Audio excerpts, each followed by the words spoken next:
था महाराज, उसने देखा कोई देख तो नहीं रहा, अपना पत्तल उठाया, बगल वाले का उठाया, जैसे जेब में डालने लगा, अरे गोस्वामी तुलसीदास देख रहे थे, तुरंत चौपाई लिख दी, सुख विदेह कर बरनी न जाई, अरे जन्म दरिद्र मनहु निधि।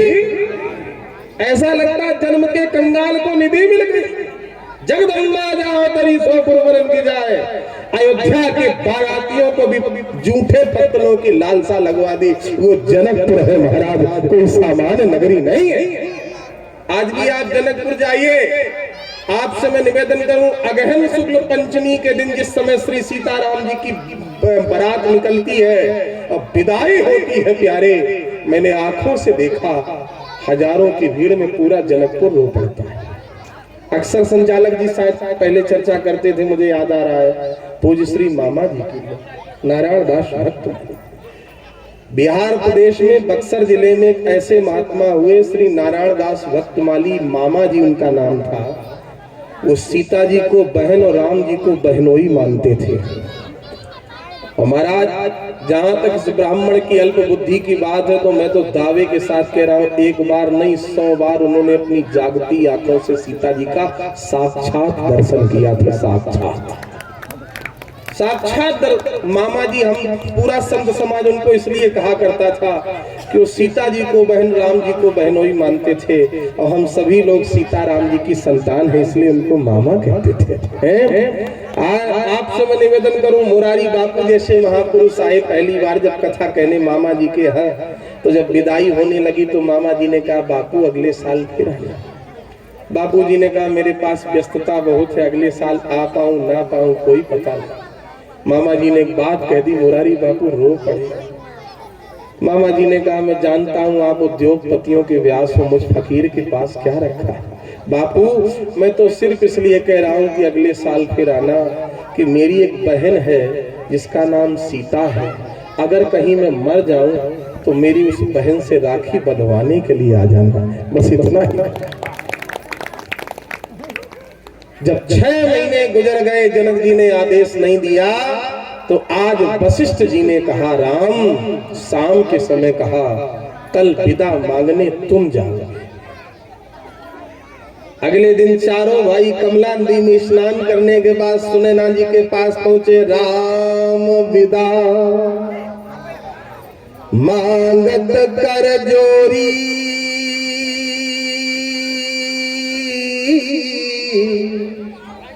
कीन प्रणाम बहोरी बहोरी। सुनैना जी ने कहा राघव बेटे का सौभाग्य जीवन में नहीं था, दामान के रूप में जब तुम आए तो ऐसा लगा बेटे की कमी पूरी हुई, आज मुझे छोड़ के चले जाओगे। पूज्य श्री मामा जी कहते हैं सीताराम जी का एक स्वरूप जीवन भर जब तक जनक सुनैना रहे जनकपुर ही रहा महाराज। अब सुनैना जी ने समझाना शुरू किया, सास ससुर गुरु सेवा करहु। एक बड़ी पुरानी फिल्म है अनोखी रात, उसका बड़ा प्यारा गाना है, खुशी खुशी कर दो विदा कि रानी बेटी राज करे। महलों का राजा मिला तुम्हारी बेटी राज।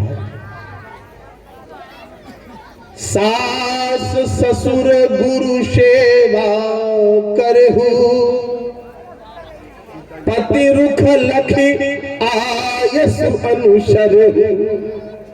मुझे फलश्रुति क्या मिलेगी? श्री सुनैना जी कहती हुई संतत पियहि प्यारी, चिर यही बात असी हमार। जनक जी आ गए, बंधु समेत जनक तह आए, सियई बिलो की धीरता भागी, रहे कहावत परम विरागी।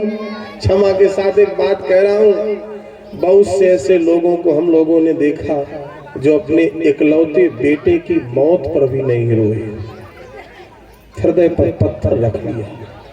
बहुत से ऐसे लोगों को देखा जो अपने इकलौते जवान बेटे की मौत पे नहीं रोए, लेकिन इस ब्राह्मण को कोई ऐसा बाप नहीं मिला जो अपनी बिटिया को विदा करते समय न रोया हो। जनक जैसा महापुरुष रो लगा। देखत ही असी मूर्ति को निज अंग विशूरत खोवन लागे, मंत्री समेत शमौन धरे, मिथिलेश की मूरत जोवन लागे, मानव राग की राख महिमा, दृगंचल बिंदु से धोवन लागे, और ज्ञान की तो मर्याद मिटी, कह जान की रोन लागे, सुख सारिका जान की जाए, कनक पीजरन राख पढ़ाए, व्याकुल कहे कहाँ बैदेही, सोने के पिंजड़ों में पले हुए तोता मैना आज रो पड़े।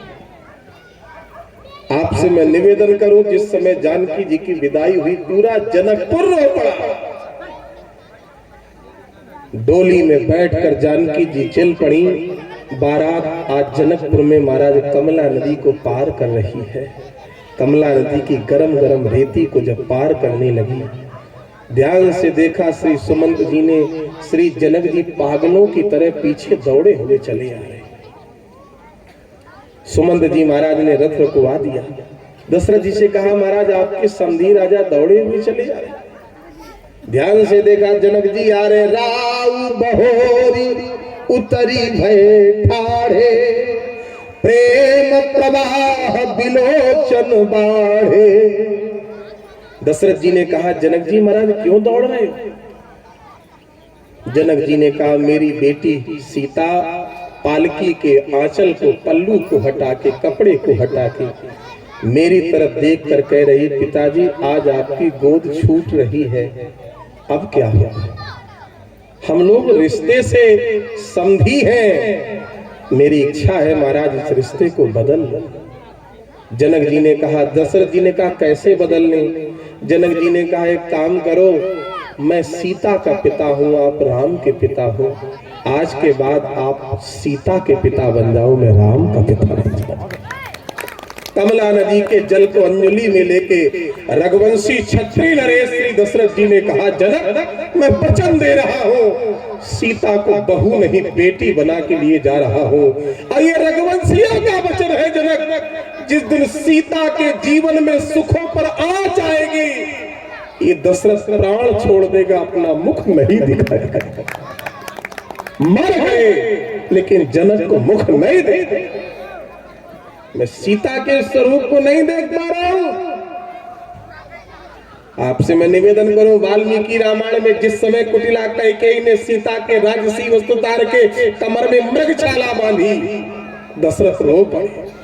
बूढ़े बाबा पर कहने लगे, बस कैकेयी बहुत हो गया, मुझसे देखा नहीं जाता है, मैं क्षात्र वंश का कुल पुरोहित हूं, जाओ मैं आदेश देता हूं, राम बन जाएगा, सीता अयोध्या में रहेगी, सीता को वनवास नहीं। आपसे मैं निवेदन करूं, चक्रवर्ती जी का शरीर छूट गया लेकिन जनक को मुख नहीं दे। क्या कहने साहब, बीच बीच पर बास कर मगलोगन सुख दे। बीच बीच में रुकते हुए बारात अयोध्या। माताओं को जिस समय पता चला कितनी प्रसन्न होगी कौशल्या जी, हैं? एक कहावत है, पुत्र भये पुत्र ब्याहे, बड़ी प्रसन्न होती है माताएं, हैं? पिता की छाती चौड़ी होती है तो पुत्र का जन्म हो या पुत्र का विवाह हो, जिस समय विवाह करने जाते देखो छाती फूल के छाता हो जाती है। क्या कहने, एक जगह हम कथा कहने गए, देवी जी आई, महाराज आपके आशीर्वाद से बेटे का विवाह है। हमने कहा कब? बोले 15 दिन बाद। हमने कहा बड़ी अच्छी बात, नौ दंपति को मंगल कामना है, आशीर्वाद। एक साल बाद पुनः उसी मंच पे गए, वही देवी जी आई, लंबी सांस लेके कहा महाराज यमराज से कह दो हमें बुला ले, हमारी बहू को बुला ले। हमने कहा हम क्या यमराज के पिए? कैसी स्थिति है। श्री कौशल्या जी दौड़ पड़ी। बस थोड़ी देर की बात और, चिंता न करना। कौशल्या जी दौड़ पड़ी, सुमित्रा जी दौड़ पड़ी, कैकेयी दौड़ पड़ी। पालकी से सीता को मैं उतारूंगी, कैकेयी ने कहा मजली मां हूं मैं उतारूंगी, सुमित्रा जी ने कहा मैं उतारूंगी। दशरथ जी ने तीनों को पीछे कर दिया। बधू स्नेह गोद, पहला दिन है पालकी से उतारने का। किसने उतारा? दशरथ जी ने। बधू स्नेह गोद बैठारी। एक बात और कहूं, मैंने कल्याण अंक में एक बात पढ़ी आदरणीय बाबूजी। मध्य प्रदेश में विदिशा जिले की घटना है। किसी गांव में बारात है, कैसे समधी होते हैं ये बता रहा हूं। दशरथ जनक तो लाखों वर्ष पहले, आज भी ऐसे लोग हैं। बारात आई, सारे औपचारिकताएं हो गई पूरी, सब मांगलिक कार्य हो गया। सवेरे जब विदाई होने लगी तो लड़की के पिता ने अपनी पगड़ी उतार के, उस क्षेत्र में लोग पगड़ी पहनते हैं, और लड़के के पिता के पांव में रख दी और रोकर कहने लगा समधी जितना बन सका मैंने दिया, शेष जो रह गया आगे दे दूंगा। लड़के के पिता ने बड़ी बड़ी आंखों में आंसू भरा और पगड़ी उठा के अपने शीश, उसके शीश पर रख दी लड़की के पिता के। और आंसुओं को पोंछते हुए कहा भैया समधी राजा तुमने तो इतना दिया जितने के हम लायक नहीं थे, बस चलते चलते एक वचन और दे दो। लड़की का पिता चौंका, वचन क्या रह गया महाराज? लड़के के पिता ने कहा पहले ये वादा करो जो मैं मांगूंगा वो पूरा करोगे, जो कहूंगा वो मानोगे। हाँ अच्छा मांगो, क्या कहना चाहते हो? लड़के के पिता ने कहा आज विदाई का समय आ गया, मुझे वचन दो बिटिया को बाद में विदा करोगे, पहले मेरे साथ बैठ के भोजन कर लो, इसके बाद विदाई करो। महाराज वो दृष्टांत पढ़ के आंखें बरस पड़ी हम लोगों की। पत्तल लग गए, दोनों समधी बैठ गए। जब दोनों समधी लड़की का पिता लड़के का पिता भोजन करने लगे तो भोजन के बीच में लड़की के पिता ने पूछ दिया समधी इतना छोटा सा वचन आपने मुझसे लिया, हम तो सोच रहे थे कुछ मांगोगे और कुछ ज्यादा, ये क्यों लिया आपने? भोजन बाद में कर सकते थे। लड़के के पिता ने जो बात कही, अपनी संस्कृति को देखकर, अपने संस्कारों को देखकर लोगों के सीना चौड़ा हुआ। लड़के के पिता ने कहा समधी मैं जानता हूं मैंने वचन बहुत छोटा है, क्यों लिया जानते हो क्यों? मैं जानता हूं तुम 3 दिनों से भूखे हो। बुजुर्ग लोग बैठे हैं। बिटिया के विवाह में जिस दिन मंडप गड़ जाता था, शास्त्र कहता है उस दिन से माता पिता अन्न छोड़ देते थे, केवल फल और दूध लेते थे। लड़के के पिता ने कहा समधी मैं जानता हूं तुम 3 दिनों से भूखे हो, जब मंडप गड़ा था उस दिन से तुमने अन्न छोड़ा, दूसरे दिन बारात आनी थी, कन्यादान करना था, कन्यादान करने के समय तक पिता भोजन करता नहीं। अब आज विदाई का समय आ गया, कोई भी अपनी बिटिया को विदा करने के बाद तुरंत बाद भोजन कर नहीं पाता। इसलिए मैं तुम्हें भूखा नहीं छोड़ूंगा, पहले मेरे साथ भोजन कर लो तब विदाई करो। महाभारत महापुराण में जिस समय पांडव अज्ञातवास काट रहे हैं महाराज, एक ब्राह्मण के घर में किसी गांव में है, ध्यान से सुनना, उसी गांव में एक राक्षस रहता था। बारी बारी से गांव के एक एक घर का एक एक सदस्य उस राक्षस का भोजन बनने जाता था। अगला नंबर उस ब्राह्मण के परिवार का था, 4 सदस्य ब्राह्मण ब्राह्मणी, उसका बेटा और 5 साल की बेटी थी। रात भर झगड़ा हुआ, ब्राह्मण ने कहा राक्षस का भोजन बनने मैं जाऊंगा। ब्राह्मण पत्नी ने पांव पकड़ लिए, आप चले जाओगे तो घर कैसे चलेगा? ब्राह्मणी ने कहा मैं चली जाऊं। ब्राह्मण ने हाथ जोड़ लिए, बच्चों की परवरिश कौन करेगा? बेटे ने कहा मैं चला जाऊं। दोनों पत्नी हाथ जोड़ के खड़े हो गए, बेटा अपना वंश ही समाप्त हो जाएगा। पूरी रात झगड़ा हुआ, सवेरे 5 बजे सवेरे ब्रह्म मुहूर्त में 5 साल की ब्राह्मण बेटी ने कहा, पिताजी आप जाओगे तो हम लोगों की परवरिश कौन करेगा, मैया चली जाएगी तो हम लोगों की देखभाल कौन करेगा, भैया चला जाएगा तो कुल का दीपक बुझ जाएगा। एक काम करो, इस समस्या को निपटान हो जाए, निपटारा हो जाए। कैसे? बोले एक दिन मैं बड़ी हो जाऊंगी तो मेरे हाथ पीले करके किसी दूसरे के घर में भेजना पड़ेगा। जब किसी दूसरे के घर में भेजना ही पड़ेगा तो क्यों ना आज ही मुझे भेज दो, आपके घर की समस्या समाप्त। ये त्याग तो केवल ये कर सकती है। हाथ जोड़ के कहता हूं, आपके जीवन का एक एक क्षण, आपके जीवन का एक एक कार्य अपने पति और परिवार के लिए समर्पित है। महाराज, हम लोग दशांश भी नहीं कर सकते। सामाजिकता के दृष्टिकोण से देखा जाए, बिछिया पहनती है किसके लिए? बोलो भाई, पति के लिए। पांव में महावर लगाती पति के लिए, मंगल सूत्र पहनती पति के लिए, मांग में सिंदूर भरती पति के लिए। किसी संत महापुरुषों के चरणों में नमन करती हैं, किसी बुजुर्ग देवी के चरणों में नमन करती हैं, आशीर्वाद मिलता है, अखंड सौभाग्यवती भव। उम्र किसकी बढ़ती है? पति की। वंश परंपरा में गर्भ धारण करती हैं, गर्भ में बालक है, माँ के रक्त से बालक रक्त ले रहा है, माँ की मज्जा से बच्चा मज्जा ले रहा है, माँ के भोजन से बच्चा भोजन ले रहा है। 9 महीने गर्भ में रखने के बाद जन्म देती है। जन्म जैसे ही मिलता है बालक को, तुरंत पिता का नाम जुड़ जाता है। कैसी स्थिति है? अबला नारी हाय तेरी यही कहानी, आंचल में है दूध और आंखों में बधू। अंतिम बात 5 मिनट की। बधू सने गोद बैठारी,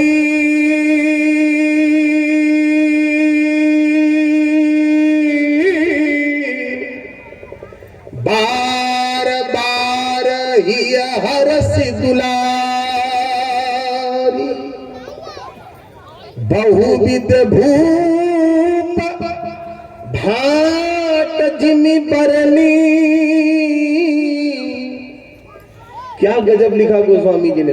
दशरथ जी ने जनक जी की ऐसी प्रशंसा की जैसे भाट गायन करते, गुण गाते। बोलो बोलो। महाराज जनक की प्रशंसा में है, श्री दशरथ जी महाराज भाट की तरह गायन कर रहे हैं। अरे कौशल्या, क्या व्यवस्था जनक जी ने दी, सपने में नहीं सोच सकते थे। जनक जी ने इतनी व्यवस्था दी। मेरी झोली में 4-4 बहुएं रूपी हीरे डाल दिए, आज मेरी झोली भरी थी। शाम के समय आया, श्री राम जी कौशल्या जी के चरण चाप रहे। बस अंतिम बात है ये। कौशल्या जी के पांव दबाते दबाते कौशल्या जी ने कहा, राम आज मैं तुमसे कुछ मांग रही हूं, मांगो। कौशल्या जी ने कहा, मैंने सुना है कि तुम ब्रह्म हो, भगवान हो। राम जी बोले। कौशल्या जी ने कहा, ये जो ब्रह्मा है ना, विधाता, ये तुम्हारे अधीन काम करता है, तुम्हारे अंतर्गत है ये?